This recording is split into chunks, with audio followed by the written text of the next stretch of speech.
Trump mocks Trudeau after trip leaves government on brink of collapse.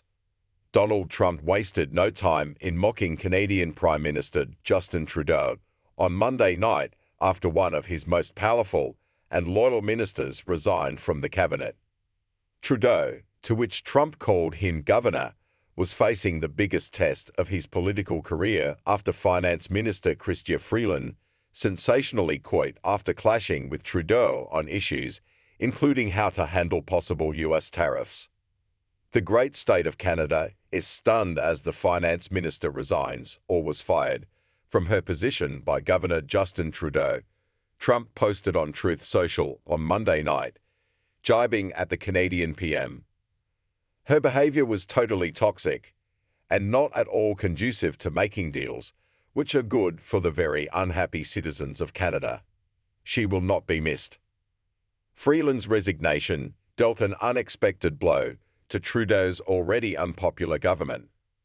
Freeland announced her resignation in a candid letter shared on X, citing deep policy disagreements. "I have concluded that the only honest and viable path is for me to resign from the cabinet," she wrote, hinting at an irreparable rift with Trudeau over critical economic decisions. The stunning move raised questions about how much longer the Prime Minister of nearly 10 years can stay on as his administration scrambles to deal with incoming President-elect Trump. Trump previously trolled Trudeau by last week, calling Canada the 51st state, and appears to have given him the nickname of Governor, a far less prestigious title than Prime Minister. During Trump's first term in his office, when he renegotiated the free trade deal with Canada and Mexico, Trump said Freeland wasn't liked. Trudeau had dinner with Trump on November 29, and although both said their dinner was very productive, sources said that Trump couldn't resist taking a jab at his counterpart by quipping that Canada could become a state. At the end of their evening, Trump then gave Trudeau a copy of Mar-a-Lago's magazine, which was filled with details about becoming a member and adverts for plastic surgery, an anonymous Canadian source revealed. On Monday night, insiders told how Freeland's departure stemmed from Trudeau's attempt to demote her from the finance minister post, offering her a less influential role. But she said in her resignation letter that the only honest and viable path was to leave the cabinet.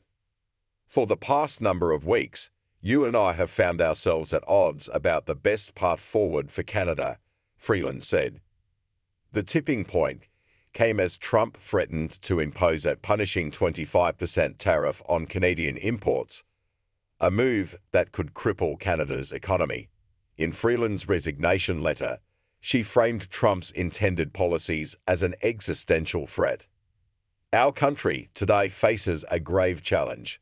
The incoming administration in the United States is pursuing a policy of aggressive economic nationalism, including a threat of a 25% tariff," she warned. "We need to take that threat extremely seriously. That means keeping our fiscal powder dry today, so we have the reserves we may need for a coming tariff war." The proposed tariffs threaten to spark a trade war with severe consequences for both economies. Last month, Trudeau told reporters that Canada should take Trump's tariff threat seriously. "One of the things that is really important to understand is that Donald Trump, when he makes statements like that, he plans on carrying them out," Trudeau said, according to the Globe and Mail. "There's no question about it. Our responsibility is to point out that, in this way, he would be actually not just be harming Canadians, who work so well with the United States. He'd actually be raising prices for American citizens as well and hurting American industry and businesses," Trudeau added.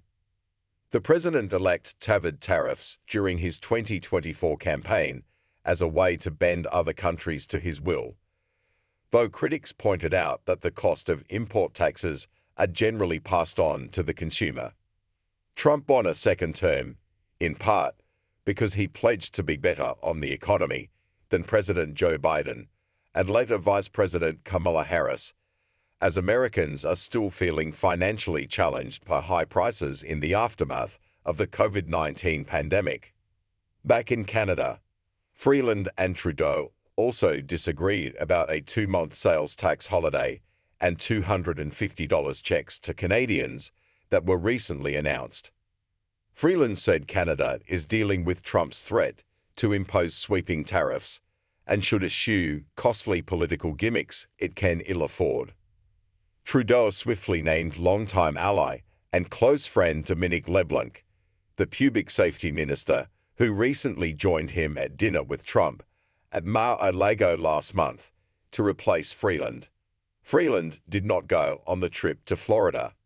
After being sworn in, LeBlanc told reporters he and Trudeau are focused on the cost of living facing Canadians and on finding common ground with Trump on border security and economic issues. It's not been an easy day, Trudeau later told a room of party supporters. He called it one of his party's toughest days, but he did not say what he planned to do.